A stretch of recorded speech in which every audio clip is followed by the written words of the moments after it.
చేనేత కార్మికుల ఆకలి చావులు, రైతుల ఆత్మహత్యలు, బతకవోడు, వలసవోడు, అనేకమైనటువంటి బాధలు. అంత బాధ పెట్టినారు కాంగ్రెస్ పార్టీ మనల్ని. మన రాష్ట్రం మనకు అట్లే ఉంటే బ్రహ్మాండంగా ఎక్కడనో ఉంది మీయాల. తర్వాత మళ్ళీ 69లో ఉద్యమం వస్తే 400 మంది యువకులను పిట్టలాగా కాల్చి చంపేసినారు. ఇదే కాంగ్రెస్ రాజ్యం. ఆ తదనంతరం మళ్ళీ 2001లో గులాబీ జెండా ఎగిరి మనందరం ఉద్యమిస్తే కాంగ్రెస్ పార్టీ మన దగ్గరికి పొత్తుకొచ్చినారు 2004లో. మీరు మాకు సపోర్ట్ చేయండి, మాకు అధికారం వస్తే మీకు తెలంగాణ ఇస్తామన్నారు. సరే మంచిదని నమ్మి పొత్తు కలిసినాం. కాంగ్రెస్ పార్టీకి ఇక్కడ రాష్ట్రంలో, అక్కడ ఢిల్లీలో అధికారం వచ్చింది. మన పుణ్యంతోనే వచ్చింది. వస్తే మరి 2005లోనో 2006లోనో ఇవ్వాలి కదా తెలంగాణ, ఇయ్యలేదు. మళ్ళా దోకా మొదలుపెట్టినారు, మళ్ళా మోసం చేసినారు. టీఆర్ఎస్ పార్టీని చీల్చే ప్రయత్నం చేసినారు, ఎమ్మెల్యేలను కొనే ప్రయత్నం చేసినారు, మళ్ళా తెలంగాణను ఎత్తగొట్టే ప్రయత్నం చేసినారు. కానీ మనం మొండిగా ఉండి చివరికి నాకు తిక్కరేగి కేసీఆర్ సచ్చుడో తెలంగాణ వచ్చుడో అని ఆమరణ నిరాహార దీక్షకు దిగితే అప్పుడు దిగొచ్చి ప్రకటన చేసినారు. పోనీ అప్పుడన్నా ఇచ్చినా అంటే అప్పుడు ఇయ్యలే, మళ్ళా కింద మీద చేసినారు.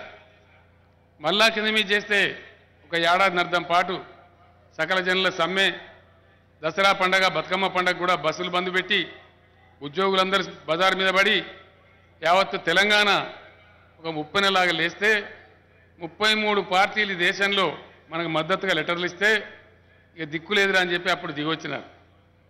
ఇవన్నీ విషయాలు మీరు ఆలోచన చేయాలి. ఎలక్షన్ అనగానే వట్టిగానే ఓటేయద్దు. వట్టిగా ఓటేసి ఇదివరకు ఒకసారి దెబ్బతిన్నాం. మొన్న బై ఎలక్షన్లో కూడా దెబ్బతిన్నాం దుబ్బాకలో. ఇప్పుడైతే జరగకూడదని నేను మిమ్మల్ని కోరుతా ఉన్నా. ఈరోజు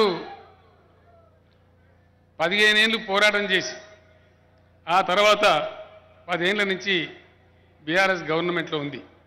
మీ అందరికీ తెలుసు.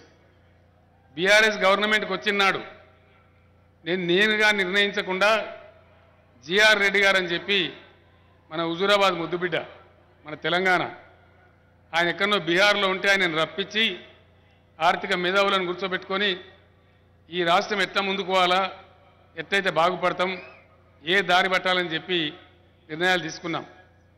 మొట్టమొదలు సంక్షేమానికి చాలా ప్రాధాన్యత ఇచ్చినాం.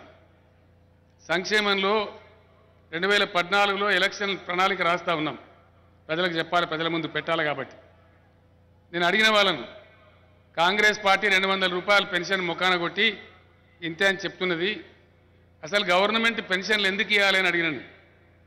ఎందుకు ఇవ్వాలి, ఎందుకు ఇస్తాం, తమాషకి ఇస్తామా లేకపోతే దానికి ఏమైనా అర్థం పరమార్థం ఉందా అని అడిగితే వాళ్ళు అన్నారు, ఏం కోరుతుంది సార్ మీరు అన్నారు. కోరేది ఏంటంటే సమాజంలో మన మధ్యలో ఉండే వ్యక్తులే అనుకోకుండా కొంతమంది విధి వంచితులవుతారు, బాధల పాలవుతారు. ఒక అమ్మాయికి భర్త చనిపోవచ్చు,